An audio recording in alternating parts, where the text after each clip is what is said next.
Telangana CM Revanth Reddy రేపు ఉదయం ఢిల్లీకి వెళ్లనున్నారు. కాంగ్రెస్ అధిష్టానంతో ప్రత్యేకంగా సమావేశం కానున్నట్లు తెలుస్తోంది. కేరళంలో కాంగ్రెస్ కూటమి విజయం సాధించడం, ఇతర రాష్ట్రాల ఎన్నికల ఫలితాల నేపథ్యంలో సీఎం రేవంత్ రెడ్డి పర్యటనకు ప్రాధాన్యత సంతరించుకుంది. ఇక ఇదే అంశానికి సంబంధించి మరింత సమాచారం అందించడానికి మా తెలంగాణ పొలిట్ బ్యూరో అశోక్ ఫోన్లో సిద్ధంగా ఉన్నారు. అశోక్, మనం చూస్తున్నాం ఏదైతే కేరళంలో యూడీఎఫ్ ఘన విజయం సాధించింది, 100కు పైగా సీట్లలో ఘన విజయం సాధించిన నేపథ్యంతో పాటు తమిళనాడు, పశ్చిమ బెంగాల్, అస్సాం, పుదుచ్చేరి ఈ ఎన్నికల ఫలితాల తర్వాత కూడా నేపథ్యంలో రేపు సీఎం ఢిల్లీ రేవంత్ రెడ్డి ఏదైతే ఇవాళ రాత్రికి రాహుల్ గాంధీ విదేశీ పర్యటనలో రాహుల్ గాంధీ ఢిల్లీకి చేరుకుంటున్నారు.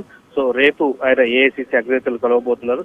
ప్రధానంగా కేరళంలో CM Revanth Reddy star campaigner గా పనిచేయడం జరిగింది. అయితే పలు జిల్లాల్లో ఆయన సుడిగాలి పర్యటన చేసి బహిరంగ సభలు కూడా పాల్గొన్నారు. అయితే తెలంగాణ సంబంధించినటువంటి ప్రభుత్వ పథకాలు ఇక్కడ అభివృద్ధికి సంబంధించి కేరళలో చాలా స్పష్టంగా ప్రచారం చేసినటువంటి నేపథ్యంలో అక్కడ కాంగ్రెస్ పార్టీకి యూడీఎఫ్ కు ఘన విజయం సాధించని చెప్పేసి ఇప్పటికే ఇక్కడ కూడా సంబరాలు చేస్తున్న పరిస్థితి. సో ఈ నేపథ్యం దీంతో పాటు కేరళలో ఏదో సతీష్ తో పాటు ప్రస్తుతం వేణుగోపాల్ ఇద్దరి మధ్య కూడా సీఎం పదవికి సంబంధించి ఒక పోటీ నెలకొన్న నేపథ్యంలో దీనిపై కూడా సీఎం రేవంత్ రెడ్డి ఒక క్లారిటీగా ఆయన చెప్పేటువంటి అవకాశం ఉంది. సో రేపటి ఢిల్లీ పర్యటనకు సంబంధించి ప్రధానంగా కేరళంతో పాటు ఇతర రాష్ట్రాల్లో జరిగినటువంటి ఎన్నికల ఫలితాలపైన కూడా భవిష్యత్తులో ఎలా ముందుకు వెళ్ళిన అంశంపైన కూడా అధిష్టానంతో సీఎం రేవంత్ రెడ్డి చర్చించే అవకాశం మనకు కనిపిస్తుంది.